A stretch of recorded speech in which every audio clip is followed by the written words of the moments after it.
Hello world, myself AK and welcome back to our channel. तो आज है हमारा day 3 of CSS in 5 days for beginners series का। We are going to start off with CSS box model. किसी भी website में कुछ चीज़ें बहुत इंपॉर्टेंट रहती है। सबसे पहला रहता है कंटेंट, जिसमें आइदर टेक्स्ट या फिर इमेज आता है और उसका खुद का ब्लॉक। अब उसी के बाहर और एक बॉक्स आप डाल सकते हो जिसको हम कहते हैं बॉर्डर।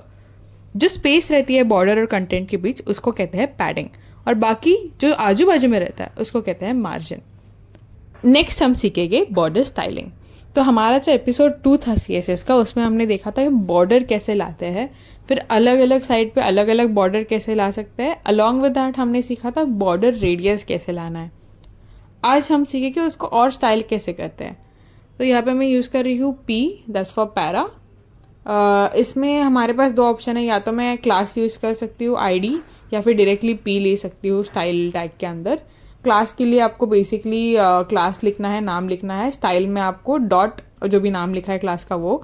ID में आपको इंस्टेड ऑफ डॉट आपको हैशटैग यूज़ करना है, that's it. So by using class मैं उसको एक नाम दे देती हूँ, like rounded.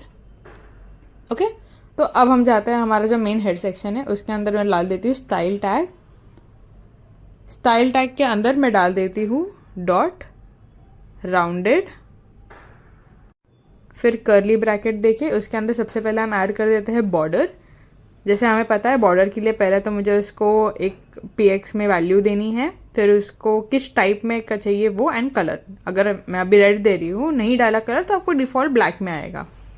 Then I am giving it border radius, जो उसके कॉर्नर्स को शार्प की जगह थोड़ा सा ऐसा सर्कुलर कर देगा। Padding, that's it. ओके, अब इससे मुझे मिल जाएगा एकदम बेसिक सा एग्जाम्पल। अब मेरे पास इतने सारे ऑप्शन है, डॉटेड में डैश, सॉलिड, डबल। तो इसको कैसे ऐड करना है, बेसिकली जहाँ पे मैंने सॉलिड लिखा है उसकी जगह मैं लिख दूंगी अभी के लिए डैश्ड। तो इसी वे में मुझे मिल जाएगा ऐसा आउटपुट। अब इसको थोड़ा और अच्छा करने के लिए let's move on to solid. अभी हम ऐड करेंगे बॉक्स शैडो, जैसे उसके नाम में लिखा है। पहले तो मुझे बॉक्स शैडो के लिए उस हॉरिजॉन्टली कितना मुझे रखना है, वर्टिकली कितना रखना है, और जो शैडो है उसकी इंटेंसिटी कितनी रखनी है, अलॉन्ग विथ शैडो का कलर क्या रखना है, ये उसको बताना पड़ेगा। तो मैं लिख देती हूँ 10px, 15px, और अभी के लिए हम इंटेंसिटी नहीं डालते, लेट्स सी व्हाट कम्स। ये है आउटपुट जो हमें मिला है, and as you can see the shadow is in satisfying. मैं डालती हूँ 5px, एंड ये अभी थोड़ा सा लग रहा है शैडो जैसे, but what I would recommend is mostly 15px is more than enough to get a suitable thing. अब हमारा जो टॉपिक है वो है डिस्प्ले। डिस्प्ले में 3 चीज़ें आती हैं, एक तो है सेक्शन, कंटेनर एंड डिव।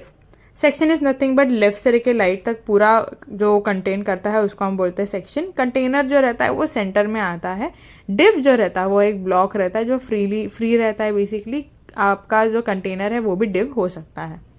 अभी आप लोग कंफ्यूज कहाँ पे होते हो कि जब डिस्प्ले ये वर्ड आता है CSS में, तो आप देख सकते हो आप ब्लॉक, इनलाइन ब्लॉक और इनलाइन, इन 3 चीज़ों में कंफ्यूज होते हो। तो ब्लॉक तो सबको एक आइडिया रहती है कैसा रहता है, बट व्हाट इफ मुझे ऐसा चाहिए कि जो बॉक्स 1 बॉक्स 2 ऊपर नीचे है वो एक ही लाइन में है, तो आई यूज़ इन लाइन। अब आप देख सकते हैं कि उसका जो बॉर्डर था वो और छोटा हो गया है, वो जितना कंटेंट है उतना ही हमारा बैकग्राउंड कलर आया है। व्हाट इफ मुझे वैसा नहीं चाहिए, जैसा पहले था वैसे ही बट एक लाइन में, तो I use inline block, and आपको आपका आउटपुट मिल जाएगा।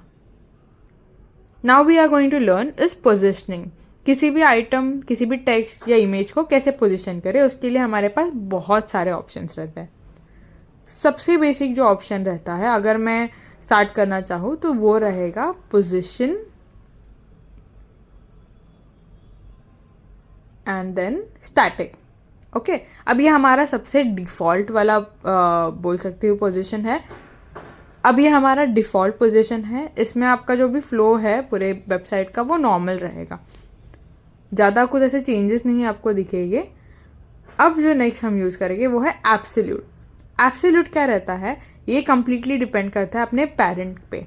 जो पेरेंट कंटेनर है, जो ग्रे वाला बॉक्स है, उसी के विद इन ये कहीं पे भी मूव करेगा, और आप उसको चेंज कर सकते हैं as per top, left, right and bottom use करके स्टाइल्स में। नेक्स्ट है हमारा रिलेटिव। जो बहुत ही सिमिलर है एब्सोल्यूट के, लेकिन उसको हमारा जो पेरेंट कंटेनर है उससे कोई भी लेना देना नहीं रहता, वो उसके बाहर भी जा सकता है। अब हम आते हैं 4 टॉपिक पे, जो है viewport, parent container, fixed and sticky. अब विव पोर्ट मतलब क्या रहता है, बेसिकली जो आपके डिस्प्ले एरिया में दिखता है स्क्रीन पे उसको हम कहते हैं विव पोर्ट, जैसे आप नीचे देख सकते हैं। पेरेंट कंटेनर मतलब क्या, एक पर्टिकुलर ब्लॉक है, कंटेनर है जो सेंटर में है, एंड उसके साथ साथ अगर कुछ छोटा सा अंदर आता है तो that's known as child container. अब फिक्स्ड और स्टिकी क्या रहता है, फिक्स्ड मतलब जब आप स्क्रॉल करोगे तो वो स्क्रीन पे फिक्स्ड रहेगा, वो कहीं पे भी रुकेगा नहीं। वरना स्टिकी क्या रहता है, एक पॉइंट तक वो स्क्रॉल करते वक्त आपको दिखेगा भी नहीं, बट जैसे ही आप जहाँ उसको फिक्स किए हो वहाँ आ जाते हो, वो स्टिक हो जाता है स्क्रीन पे। अब बहुत लोग एक प्रॉब्लम करते हैं, वो लोग पोजीशन स्टिकी तो डाल देते हैं या पोजीशन फिक्स्ड, लेकिन एक गलती कर देते हैं, वो टॉप बॉटम लेफ्ट राइट ये सब डालना भूल जाते हैं।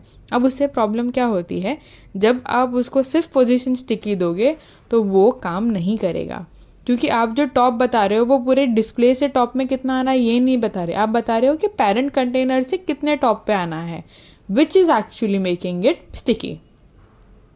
Next we have is float and clear. Before starting this मैं पहले ही बता दूँ, float जो है हम अभी यूज़ नहीं करते, अभी हम flexbox या फिर grid यूज़ करते हैं, but because we need to learn everything in CSS as a beginner, इसलिए मैं ये टॉपिक यूज़ कर रही हूँ। तो मैंने अभी के लिए एक बेसिक एग्जाम्पल लिया है जहाँ पे मैं फ्लोट यूज़ कर रही हूँ एंड राइट डाला। तो आप देख सकते हैं कि जो टेक्स्ट है वो अपना जो इमेज है उसके अराउंड रैप हो चुका है। अगर मैं लेफ़्ट डालती हूँ तो जो हमारा इमेज है वो लेफ़्ट साइड आ जाएगा, नो मैटर मैं जूम आउट करूँ जूम इन करूँ, वो उसके साथ ही रहेगा टेक्स्ट के साथ। अब मैं यूज़ करने वाली हूँ something known as the nth child. अभी आप देख सकते हैं कि मैंने nth चाइल्ड यूज़ करके ये जो पैरा है, बिकॉज वो अभी image is the first line and second line is हमारा जो हम लॉरेम वाला रखा है वो, तो इसलिए मैंने nth चाइल्ड 2 डाला है।